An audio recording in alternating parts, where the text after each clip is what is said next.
Hi everyone, welcome to week 2's lecture video 5. Okay, so what will we be talking about today?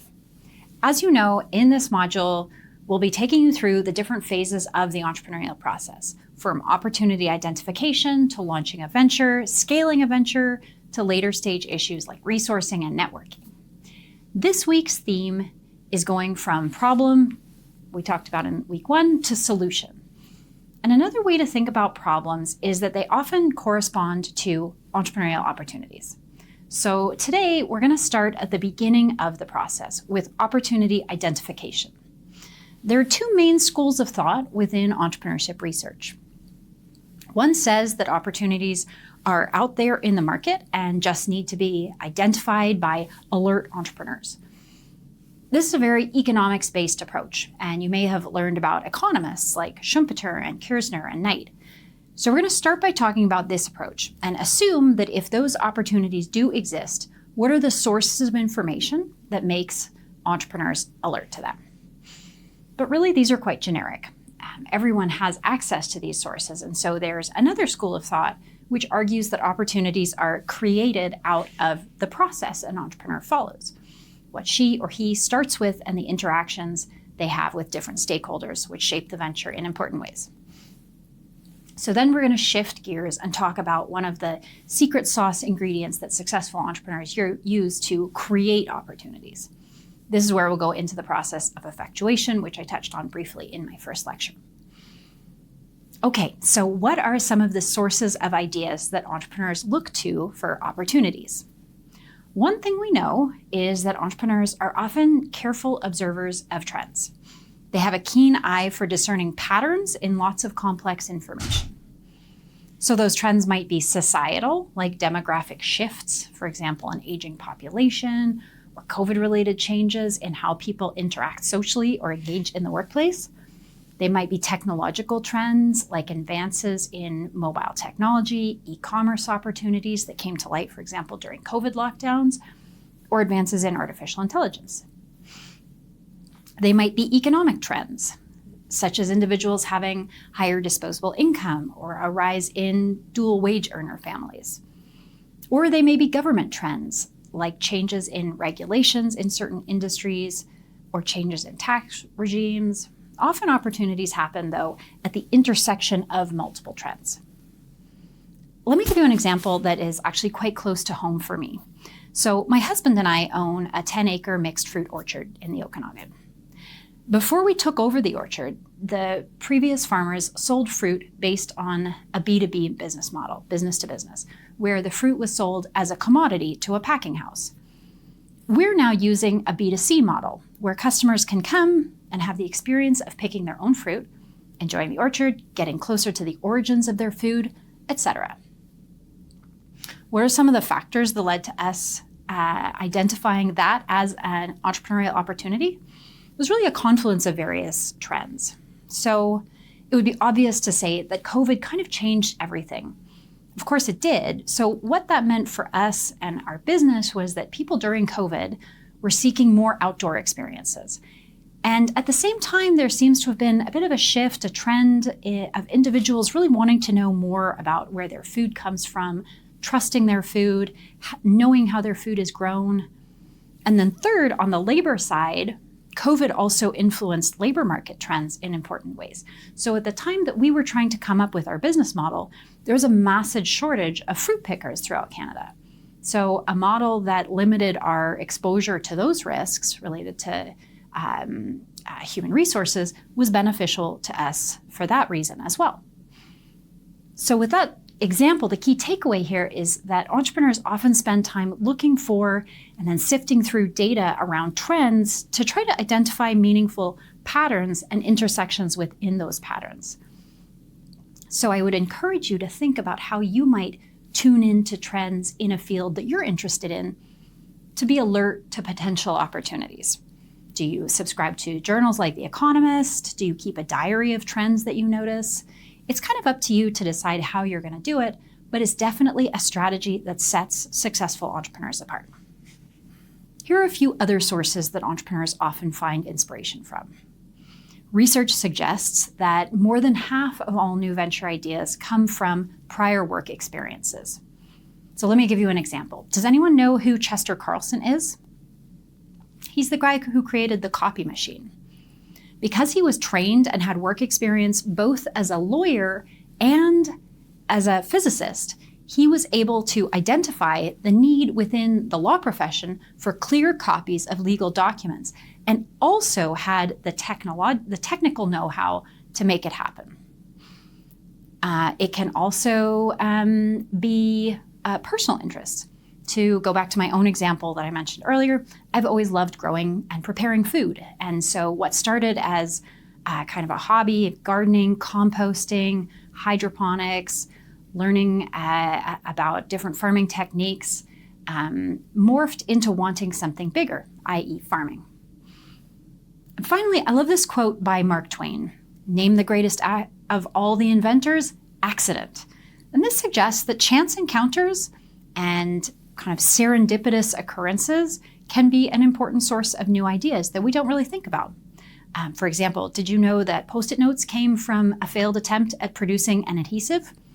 Silly putty was a failed attempt at making synthetic rubber. Microwave technology emerged from a scientist at Raytheon noticing that emissions from radar equipment he was working with melted candy in his pocket. These are all accidents that ended up producing successful innovations. There might also be perceptual changes in people's interpretation of facts and concepts, like, for example, consumers becoming more interested in being healthy and physically fit, which might create a demand for opportunities related to health foods and health facilities and health services. Or people feeling like they want to simplify or declutter their lives, like the opportunities that Marie Kondo has identified and built an entrepreneurial empire around. Education, expertise, and lived experience can be another important source of ideas. So if any of you have seen the movie Joy, I think that's a great example of that. For those of you that haven't, Joy Mangano used her own frustration with mopping her floors to identify an opportunity to create the Miracle Mop, which she also turned into a cleaning empire. And then finally, simply having time can be a source of new ventures. Over the past few years, I've conducted some research actually that looks at how COVID has affected entrepreneurship. And one thing that we keep hearing from people who we interviewed who had considered starting a new venture or actually started a new venture during COVID was that they found that just having a lot of time during COVID, during the lockdown, to think was really critical to their decision to start a venture and in helping them to identify an opportunity. On the one hand, it gave them a lot of clarity that they wanted to become an entrepreneur. And on the other hand, it gave them uninterrupted time to explore these different trends and shifts that I've been talking about that revealed a number of potential entrepreneurial opportunities. So sometimes just having some extra bandwidth can be really helpful in identifying opportunities. So we've talked about some of the sources that entrepreneurs get ideas from. But the impetus to start an entrepreneurial venture most often combines one of those sources with an internal desire to solve some problem, as I've said, that's quite personal. But because of the personal nature of this, sometimes entrepreneurs can get tripped up by not asking the question, is it the right problem for me to solve? I like this Albert Einstein quote: "If I were given 1 hour to save the planet, I would spend 59 minutes defining the problem and 1 minute resolving it." Let me give you another example. This is an example of an entrepreneur who very astutely combined a series of societal trends to identify an opportunity and had a very personal reason for wanting to solve the problem that he identified, but perhaps wasn't framing the problem in quite the right way. This example comes from my husband, Jesse. Jesse's a physician, but he is also very much an entrepreneur at heart. A number of years back, because of certain events in his life, he became really interested in the role of artificial intelligence in medicine because of his background as a physician. Going back to the different sources of insights entrepreneurs draw from, Jesse married his knowledge of healthcare with trends that he saw in an aging demographic and technological advances in artificial intelligence. And he ultimately started a company that could detect and eventually predict falls in elder care facilities. That sounds really promising, right? Well, as it ultimately turned out, Jesse and his business partner did, in fact, have a very promising idea, but they had framed the problem somewhat incorrectly, because it turned out that elder care facilities had no incentive to purchase this technology. So it turned out that the problem was not a lack of technology at all, as they had originally thought, but a much more complex set of incentives that hindered the industry from being interested in solving that problem. Because I've seen this problem scoping task trip up so many entrepreneurs, I've asked you to pre-read the article, Are You Solving the Right Problem? I think this article gives a really nice framework for a problem-based approach as a starting point. In the article, there are a few key elements that I think are the most important insights from the article, which I just want to highlight briefly so that you can keep them in mind as you read the article. As the graphic that I've pulled from the article shows, there's a kind of a nice stepwise process that you can walk through to make sure you're on the right track as you scope your problem, and a series of sensitizing questions through that process. I just want to briefly highlight the three elements that I think are the most important from this process.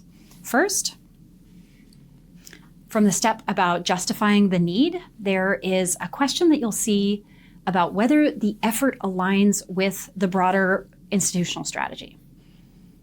You might very well see something you want to change in the world, some problem that you feel compelled to solve. This might be in your current life as a student. You might, for example, see all the problems we've been having with exam proctoring software and say, that's it. This is clearly a problem and I'm going to solve it. And my goodness, I certainly wish somebody would. Or it may be a problem you see in your future company that you go to work for after your BCom. In both of these, the first important question is the effort aligned with my or our strategy? If the answer to that is no, it's probably not the right problem for you. It may well be an important problem. It doesn't necessarily mean that it's one that you or your organization should be taking on at this time. A second very common mistake is to think that you can solve a problem before you have fully understood what has already been tried. Now, this is not to say that if others have tried and failed, you should walk away from the problem. But there's a lot of learning that happens with failure. And if you can learn from someone else's failure, then that's a really good thing. Finally, it often turns out that the problem isn't just one problem, but a stack of problems, and you can't get to later ones until you've solved the first ones. So I think the ALS example from the article was a great illustration of this. In the article, they thought the problem was to find a cure for ALS, but the actual problem was that there was a major barrier to being able to do affordable research on ALS. While the biomarker that was invented didn't cure ALS, it lowered the cost and time it took to do research on the ALS cure. Similarly, with the example I gave from my husband's startup, they thought the problem was to provide a technological solution, but the actual problem was about incentive structures, and therefore it was much more complex than that. So in summary, what I hope you'll take away from this lecture is two main ideas. One, that there are a lot of different sources of ideas, and knowing them, but also finding your own way to track and make sense of them can reveal or open up a whole host of potential opportunities to you that you may otherwise not have seen.